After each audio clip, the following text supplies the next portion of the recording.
During the Pokemon Day Presents, we had the Pokemon TCG Pocket revealed, and we need to talk about it.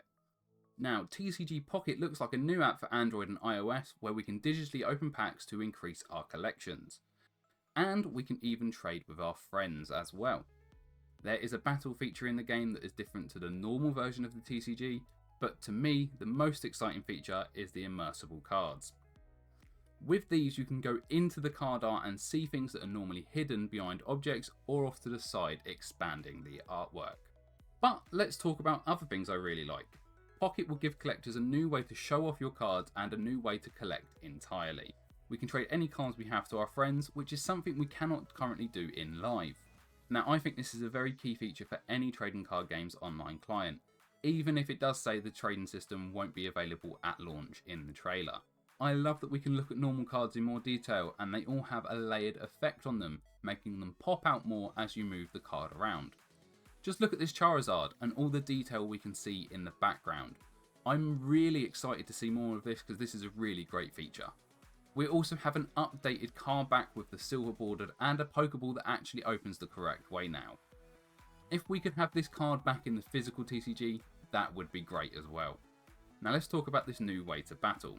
Now, according to the trailer, battling is a streamlined way to play the existing TCG. And from what we see in the trailer, the hand size appears to be smaller, the bench can only hold 3 Pokemon instead of 5, the HP of cards overall seems a lot lower, and the energy system seems revamped to speed up the game rather quickly.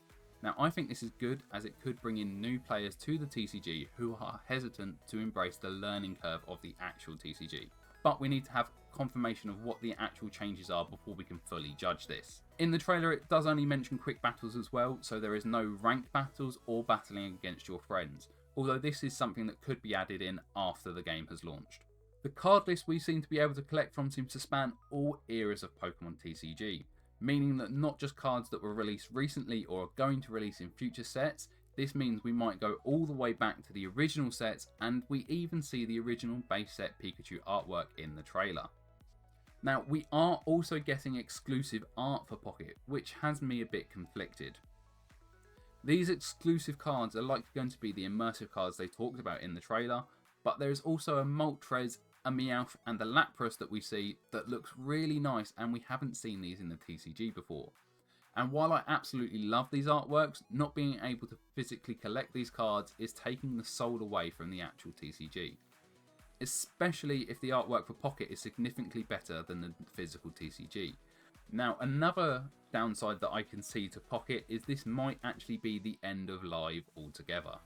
Now, Live has been a conflicting online client ever since it launched.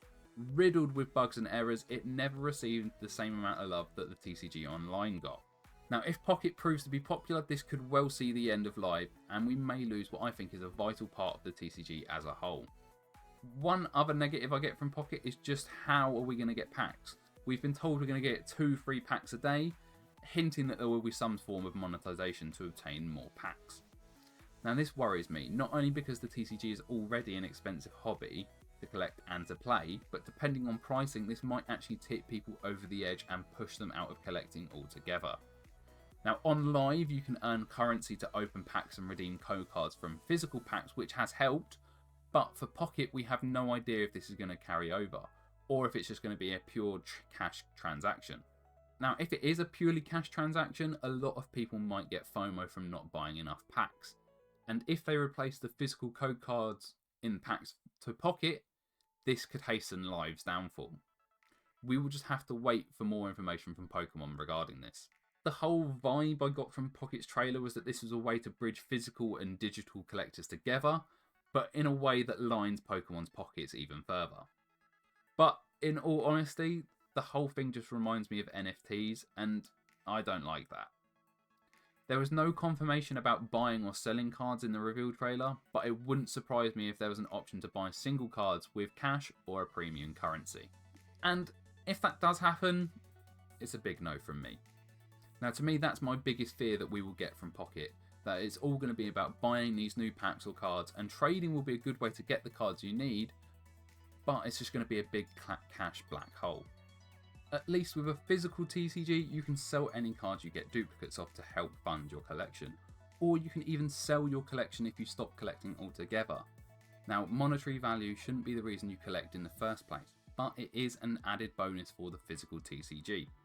If they do add the ability to sell cards back for money, then this will only increase the similarities with NFTs. The whole Pocket app to me just seems like a big cash grab. They could have added trading and the immersive cards into Live itself, and I think that would have made a lot of people happy. But it just doesn't give Pokemon any more money. I think a lot of people, myself included, would have just rather they just put all these features into Live to make it the best it can possibly be. Now, one thing I have seen mentioned by a few people is that this could be a way of restarting the TCG altogether. And what I mean by this is currently there's a lot of differences between Japanese and international sets. Now, could they be using this as a test to gauge people's opinions on the new format and to see how popular Pocket will get? Because a new card backing and the same mechanics from Pocket could be a way for Creatures Inc. to relaunch the TCG globally as a more universal product. Now, the TCG is heading this way already. We have seen changes made to the rotation pattern so all versions of the game rotate at the same time. Sets in English and Japanese are launching closer together. Set symbols are gone in favour of the Japanese style codes. And the yellow borders are gone from the English TCG to match Japanese cards. We even had some cards revealed in English before we saw their Japanese counterparts last year. So could Pocket be the final push to get the Pokemon TCG on the same page globally? This is one thing I think could really be good for the TCG, but not at the expense of the current format. I don't think 28 years of trading card game history should just be glossed over and then kick-started. If the TCG is going to be the same universally, it needs to be the current format of the TCG and not Pocket's version. I guess I have more questions than answers at this point, so all I have to do is sit and wait for more information about the game. But how do you feel about Pocket? Are you excited by this new way to play and collect, or do you have concerns as well? Let me know what you think in the comments down below. But if you've enjoyed this video, don't forget to smash that like button and subscribe for more Pokemon content. I've been Pigeon, thank you all for watching, and goodbye.